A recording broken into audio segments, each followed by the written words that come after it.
I always tell the guys, you can have results or you can have excuses, but you can't have both. Produced by Podcast Architects.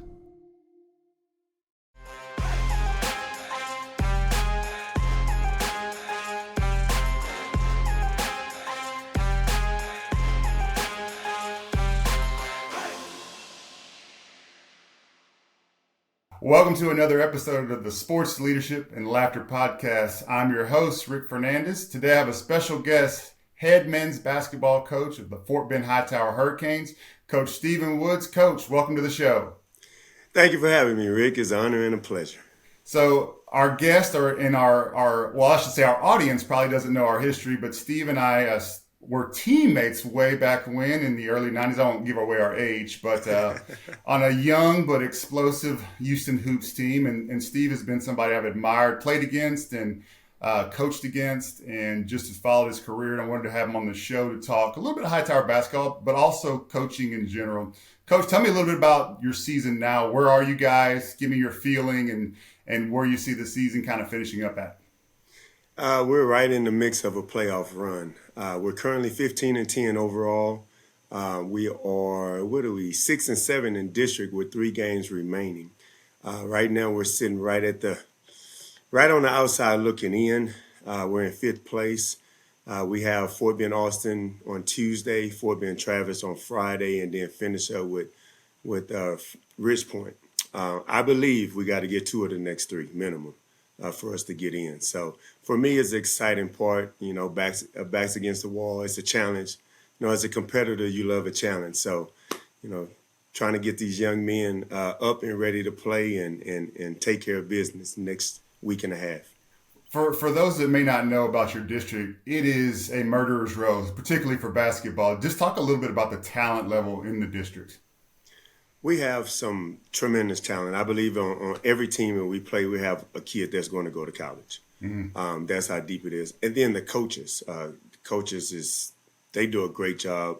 And so, it's always harder the second round through because, they played you, they have this game film on you. So, the things that work the first round through might not work the second round through. So it's no days off, literally no days off. I was up at the gym today. Watching film, getting ready for Fort Bend, Austin, preparing. But Clements is ahead of the district. They're 27-0 now. They have a great point guard in Divine. They have some shooters. They have a 6'10" center. And I was telling the coach earlier, the Clements might be the best team that I've coached against the past 5 to 10 years. And I say that because they not only have the talent, they have the skill set at each position. Like I just mentioned the point guard. They have shooters on the wing. They have a 4-man that's about 6'6", and they have a center that's about 6'10". They're disciplined. They have a basketball IQ, and they're well coached. Sometimes you'll have the good team, but they won't be disciplined. Sometimes you'll have that good team, but that coaching is just not there. They have everything. So I wouldn't be surprised if they made it out the region. Wow. I mean, and Clemens is not necessarily known as a typical powerhouse in basketball. I know they've had some good teams over the years. But as you said, I mean, to pull all the pieces together, that's a coach's dream because rarely do you get that, right? You're missing at least 1 or 2 pieces as you feel, as a coach. You never have 5 all-stars. You're trying to work around and fill gaps where you can and grow your young guys as well. From a mission and vision, what is your philosophy, right? Kids come into the program. Obviously, you have some interaction at the middle school level with them. But what are kids going to get when they come to be a Hightower Hurricane? For me, it's about teaching the game and how to play it the right way. I'm all about team ball. And that's what you're going to get. We're disciplined. There are things that you're going to be required to know how to do, and that's play defense, being in, understand help side, 1 pass away, how we want to defend it, 2 passes away, being in position to take charges. Now, whether we take charges or not is year to year, depends on the team because, some kids are just tough like that, and some kids are not. But you'll find if you go back and look at the 9 years I've been at Hightower, the teams that are tough enough to do that, we make a deep run. The teams that are not tough enough, that always have excuses, and they don't get the job done, then we kind of fall short. I always tell the guys, you can have results or you can have excuses, but you can't have both. And sometimes to get them to understand that sacrificing their body for the team, team always comes first. But yeah, we're going to play hard. That's a requirement. And a lot of coaches say, that's 90% of coaching is getting the kids to play hard because nowadays they're so cool. They're more concerned about with their likes and things like that on social media than playing hard, doing what they have to do, because sometimes playing hard is not cool. But one of the great things about Hightower is we have a wealth of guys who want to play basketball. So if you're not willing to play hard, it's easy to replace you. As a coaching staff, it's our job to help develop your skill sets, to help develop your IQ of the game. But playing hard, no coach in America can coach effort and attitude. I don't put up with attitude, and I don't put up, I want you to play with effort. So once they understand that, and the cliche word culture, how we do things, we prepare. You're going to have to know plays. We require you to remember plays. Defensively, our philosophies. I try to. I was fortunate enough to play college basketball, and I remember how we prepared. When I played college ball, so I try to bring some of that to the high school level in my program, and it's not as in depth as we did in college, but just little things about who you're guarding, their strengths, their weaknesses, and being locked in when you're in a game to remember the game plan, who we want to shoot the ball, who we okay with shooting threes, who we, this kid is a pretty good shooter, so how we want to defend him, things of that nature. One thing I did learn from you as we were competing against each other on as coaches, I always tied my guys down real hard, like pass up threes, get to the rim, try to get fouled. And I learned even watching some of your Hastings teams, it's like, man, I wasn't allowing them to take the shots that they, number one, they could make because of my fear of, well, if it's a bad shot, then we can't get the rebound, and it's a game of possessions. And we weren't as athletic as most teams. I thought we had to do everything perfectly. But I remember talking to you after one game, and it's like, man, everybody on the team, it feels like have the green light. He said, well, you said something to the effect, well, I want them to have confidence and to shoot the ball and not worry about, hey, every single shot, particularly a three, is do or die, right? You have a lot of confidence in your guys. Do you still have that philosophy? Like, look, when you get an open look, you got to shoot the ball with confidence, or have you changed some of the philosophy on how to attack offensively? No, I'm still the same way. I have Coach Ward. He volunteers. He's an older gentleman on my staff, and he said I might be one of the only coaches that he's ever been around who gives guys the green light. But we put in work and practice, and I see what they can and can't do. If I feel that they can shoot it, then I get upset with them. If they don't shoot it, if you're open, be ready. Do your homework before you get the ball. Meaning down and ready, feet squared, ready to shoot. And when you're passing up shots, I take you out for passing up shots. If I deem that you're open. So I always tell guys, coach can't have more confidence in you than you have in yourself. And confidence comes from preparation. Preparation comes from getting in the gym and, doing your work. And throughout practice, throughout, the year, we always have what we call competition shooting. So I want them to understand that every shot counts. Like, you just don't want to be in the game and shoot just because I'm open. That shot means something. And I try to incorporate that through drills that we do in practice. And so, there's always a winner and loser, and losers run. And so if you don't want to run, don't just go up there and shoot just to shoot. That shot has to mean something.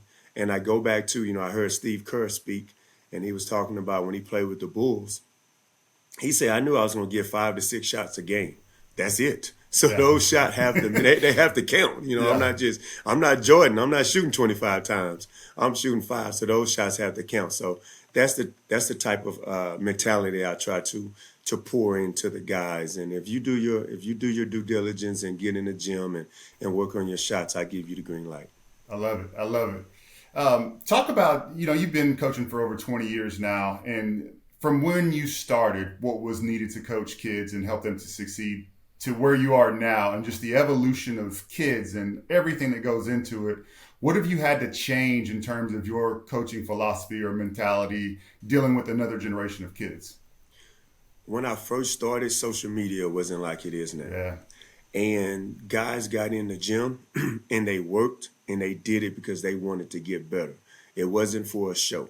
Now you have a lot of kids get in the gym and they have to have a camera. And so I question their reasoning for doing it.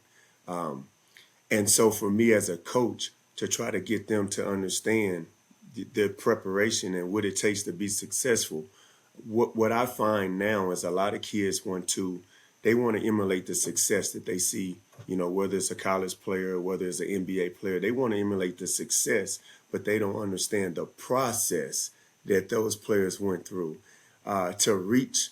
For Steph Curry to be able to make 105 threes in a row, he didn't walk in the gym and go to the three-point line.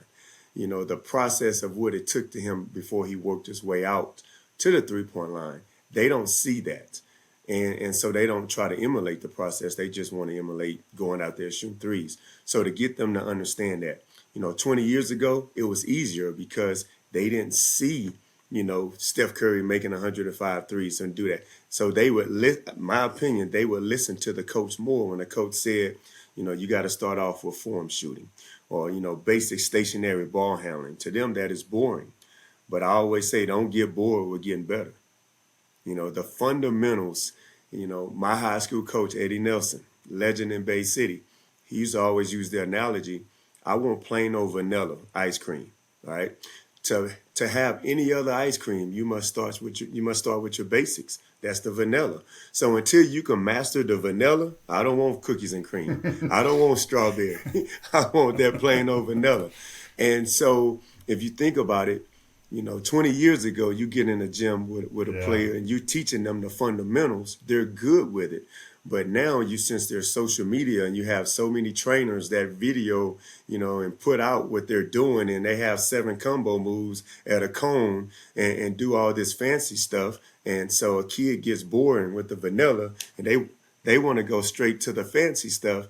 And I always ask the question, does that translate to the game? If you're not going to do that in the game, why are you working on it now? But a lot of it, remember what I said, a lot of it is for show. A lot of it is to post on social media to show that I can dribble and do these 7 combo moves. But as soon as I put a defender in front of you, you can't do anything. So that, to me, that's the greatest difference from 20 years ago to today, social media.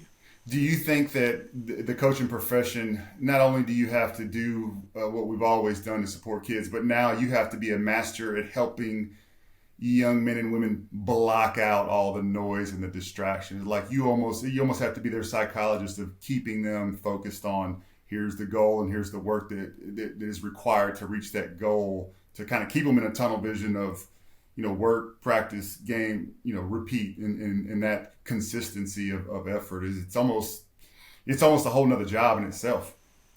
Oh yeah, when you hear the title coach, that's the easiest part. The X's and O's, that's the easiest part. We're fathers, we're uncles, we're counselors, psychologists, you name it under the sun, it's us. The coaching part is easy. The thing is, like you say, to get them to be tunnel vision and block out the outside noise and all that stuff. That is the hardest part, again, because of social media. And coaching is getting players to do what they don't want to do so they can accomplish what they want to accomplish. And so it's becoming harder and harder with social media, with so many people in their ears telling them how. It's funny, everyone can tell you how to do it, but they've never done it. That just drives me just out the wazoo. But that's the hardest part now. Is so many people in their ears, so many distractions, and they're not willing to master the fundamentals. They want to go straight to the cookies and cream. They want to skip the vanilla, but yet they don't want to block out the distractions either. Yep, I agree. My prediction is within about 7-8 years, the reemergence of Tim Duncan type of players, where it's just all fundamental, will kind of cycle back through because there'll be such a need where most players have forgotten some of those basics of just making a bank shot or making the right read or making the right pass, power dribble, all those types of things. Um, In saying that, what I find and what I'm struggling with this year with my team now is we everyone has trainers. Everyone has an AAU team. Everyone has the high school team. So I would never take claim for developing a player because it takes a village to develop that player. But it's their mindset and their approach to the game mentally. And what I'm finding now is a lot of players go and they work on their skill sets with their trainers and all that good stuff, but they can't read, meaning their IQ of the game. Um, we in high school we run plays. So, when you run this play and you come off this ball screen, do you know what to read? And then while you're reading, you have to be able to react off that read. And your ball handling has to be there. Your decision making has to be there. And they struggle with that because a lot of them work out with cones. A lot of them, the coach or the trainer tells you what you're going to do. Okay, you're going to come off here, you're going to hit the pocket pass, then you're going to flare and get a jump shot. Well, in a game, I can't tell you what you're going to do because you have to read the defense and make a decision. And a lot of players struggle with that today too. Yeah, and it's not taught a lot of times. Just straight out motion, right? You're playing off the defense and doing the opposite of what the defense does, or taking what the defense gives you. That's a great point. The art of the just playing pickup and learning some of those things from the older guys. When they set a hard screen and they roll and seal your butt off all the way down the paint, you pick up some of those things because they did it to you, right? They did it to you, yeah. But that's a great point. My coaching staff and I was talking just the other day, and we was talking about, when we came up, playing 21, it's 1 against 8, and especially playing with men as a teenager playing with men, what rebounds did you usually get? The long ones that bounced out. So you would hustle to get the ball, that's one. And then once I get the ball and I cleared it at the 3-point line, I wanted to hurry up and get a shot before 2 or 3 men came and played defense on, just try to take the ball from you because you're the smallest one out there and there wasn't no fouls. So you couldn't call a foul. So you had to be tough. But I used to try to hurry up, get the ball, hustle to get the ball, take it past the 3-point line, and 1-2 dribble pull up to make that shot. Once I make that shot, I go to the top of the key. I get 3 free shots. So I can score 5 points off one possession simply by hustling. And remember, I tell you, every shot counts. So it wasn't just, okay, I'm just going to shoot it. No, because I probably wouldn't get the ball for another 5 minutes. So every shot counts. But it's games like that help develop us that they don't play anymore. Yeah, that's a great point. Changing the subject, thinking about our AAU time together, I often reflect and sometimes you just don't realize something that's special when you're living it, right? I mean, we all look back and reflect, and man, I think about some of those teams that we had and the places that we traveled. What are some of the things you remember about being a Houston Hoop and some of the teams we played on when we were in high school? Honestly, we played in a lot of tournaments. We played against a lot of great players, some that went on to play in the league. But what really stood out to me during those times was Hal Pashner, meeting my father in Richmond at the little parking lot in Richmond to pick up William Smith and I, and coming back to Houston and practicing that weekend or playing in the leagues that we played in, spending the night at Hal's house and interacting with Steven Jackson and David Boston and Josh Pashner.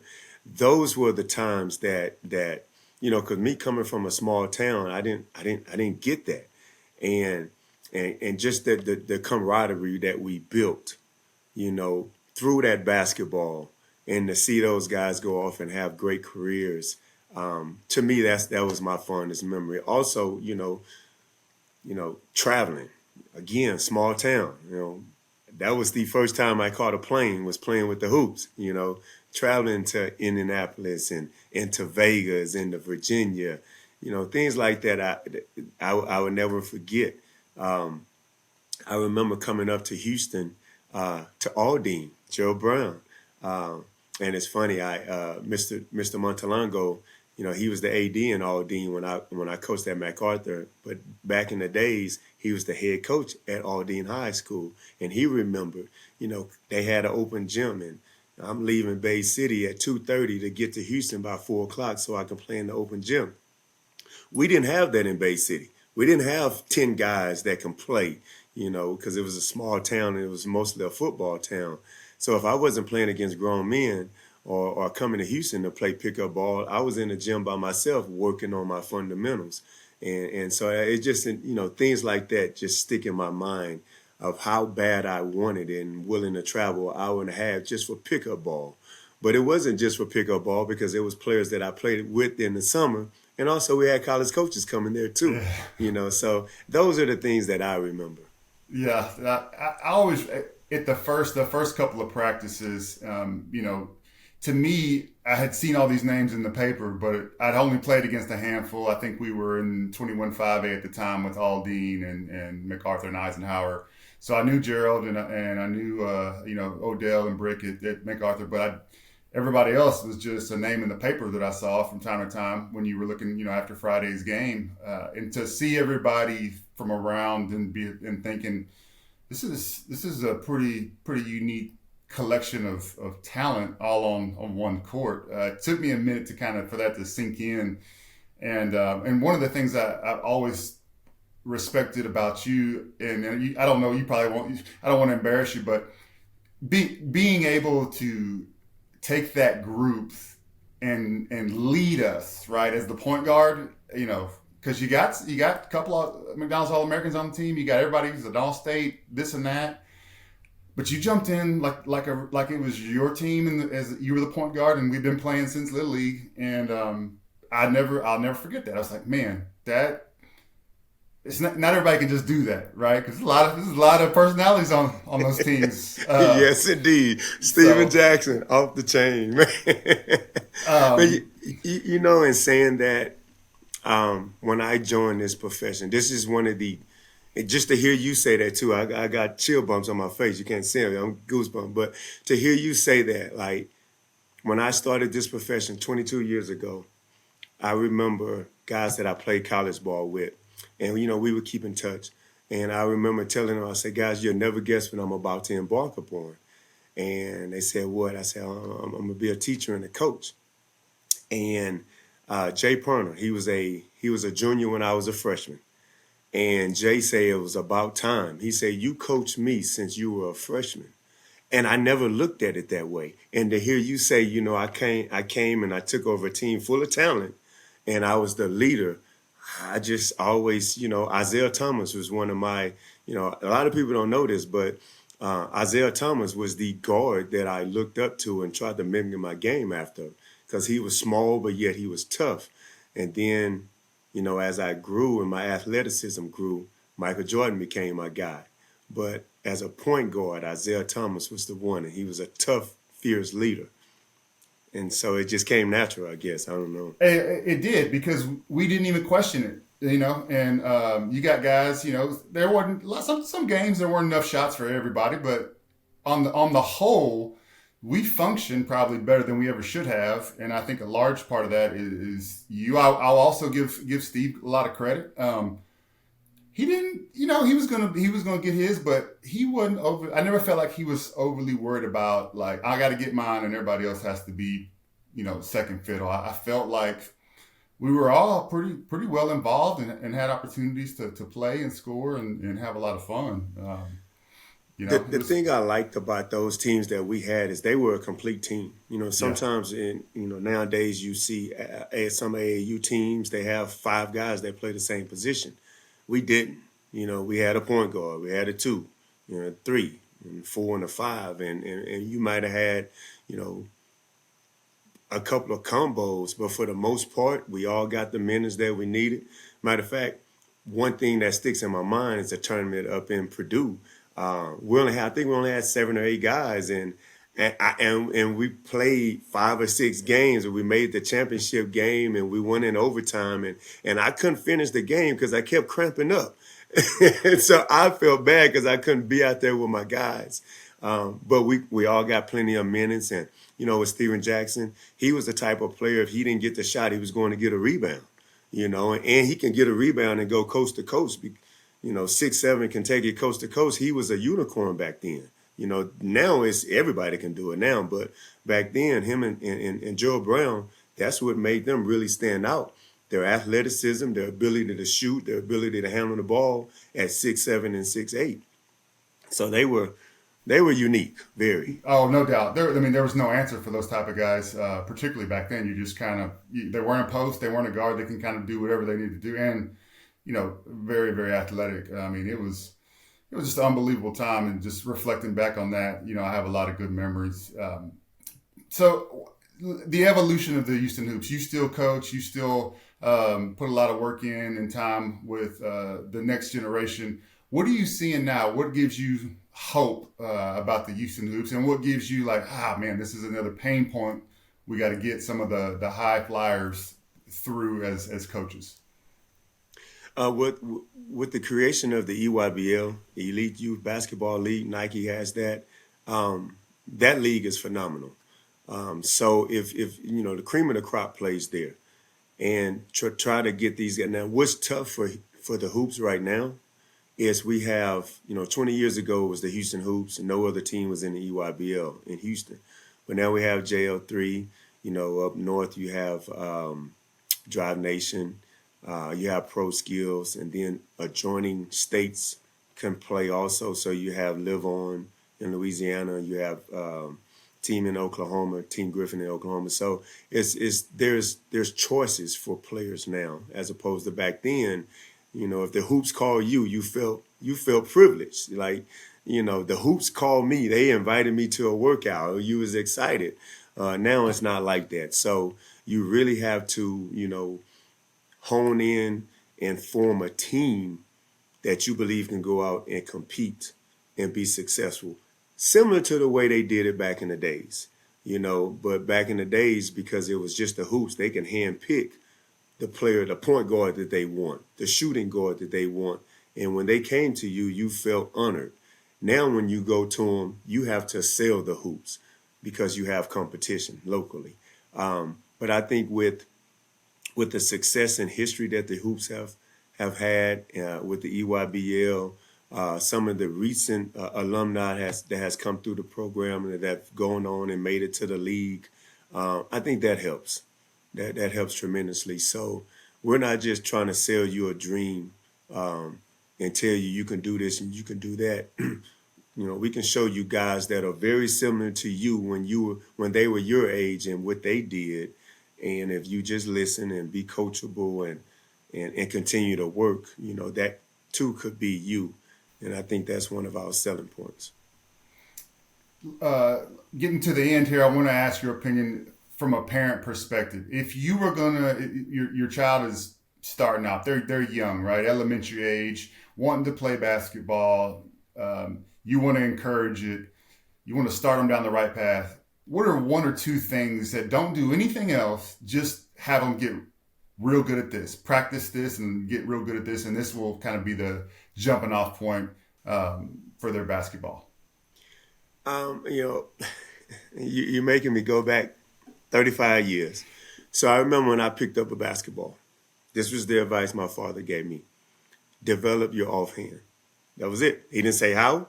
He didn't give me no drills to do. He said, develop your offhand. So I would, listen to Magic Johnson stories. Magic would dribble up and down the block, just constantly dribbling.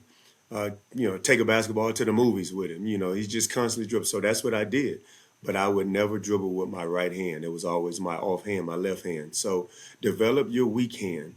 And so that you can shoot layups and dribble with your weak hand. So how can a defender stop me? If you go look at a lot of youth basketball nowadays, most kids are going to go one way.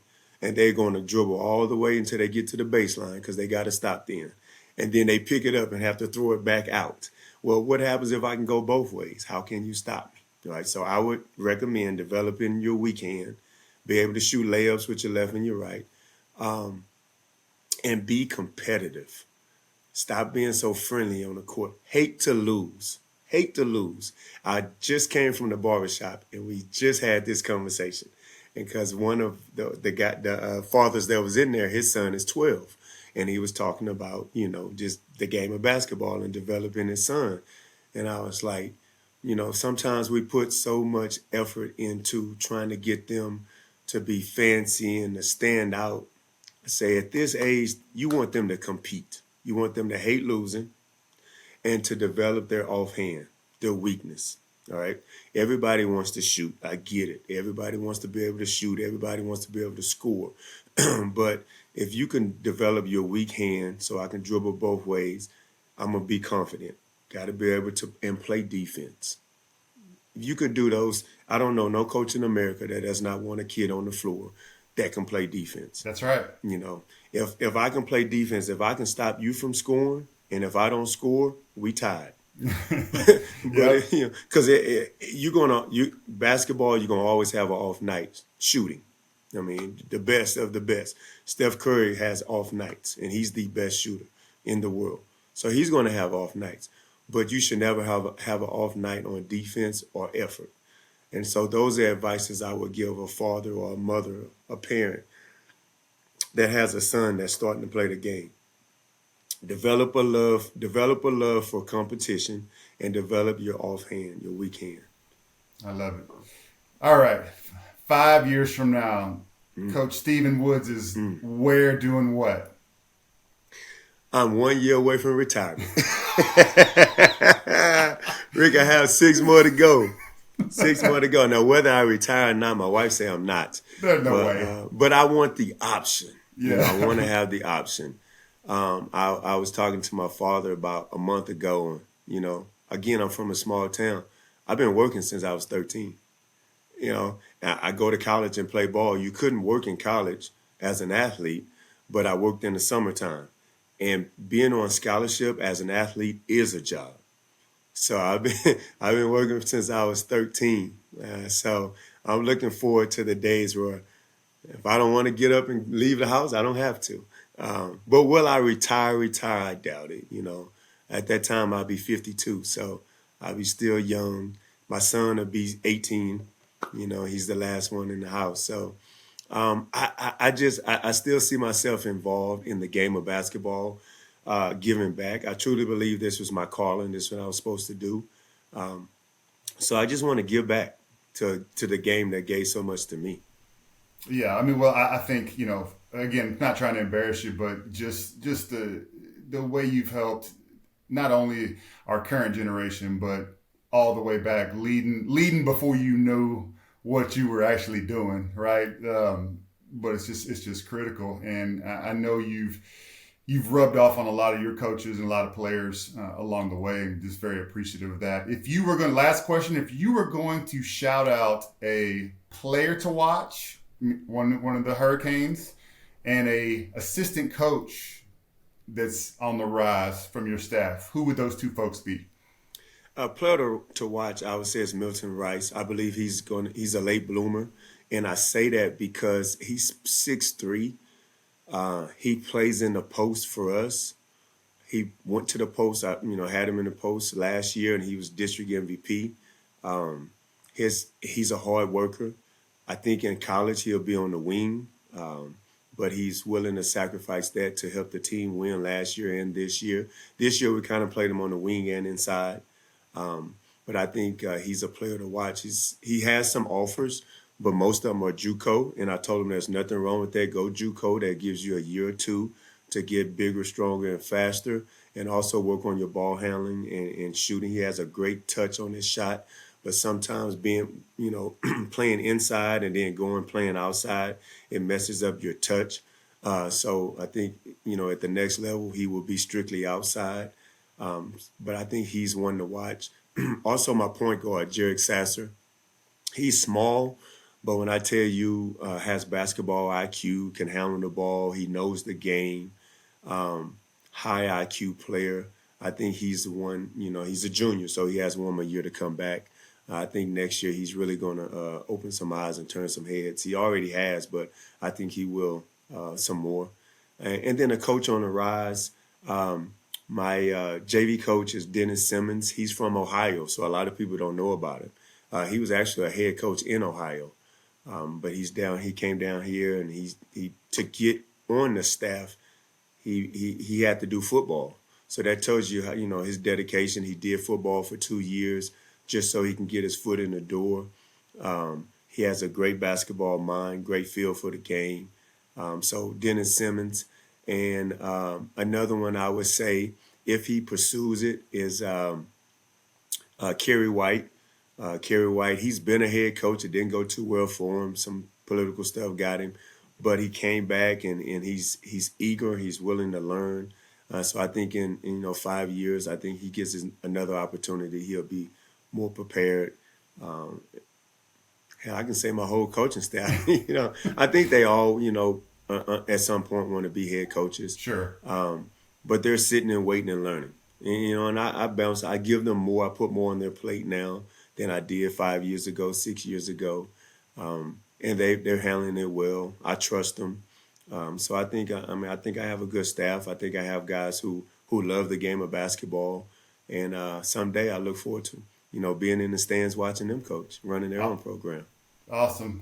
Well, Coach Woods, thank you for joining the show. And to all our listeners and viewers out there, if you like what you heard and like what you saw, please like, subscribe, and share with your friends. We'll have more coachings in the future, but I wanted to have a good friend and somebody I very much respect as not only a coach, but just as a person and a mentor. Just a great guy. So, Coach Woods, thank you for joining us on the SLL podcast. Appreciate you, Rick. Thank you for having me, and I look forward to watching more of your podcasts. I love it. All right.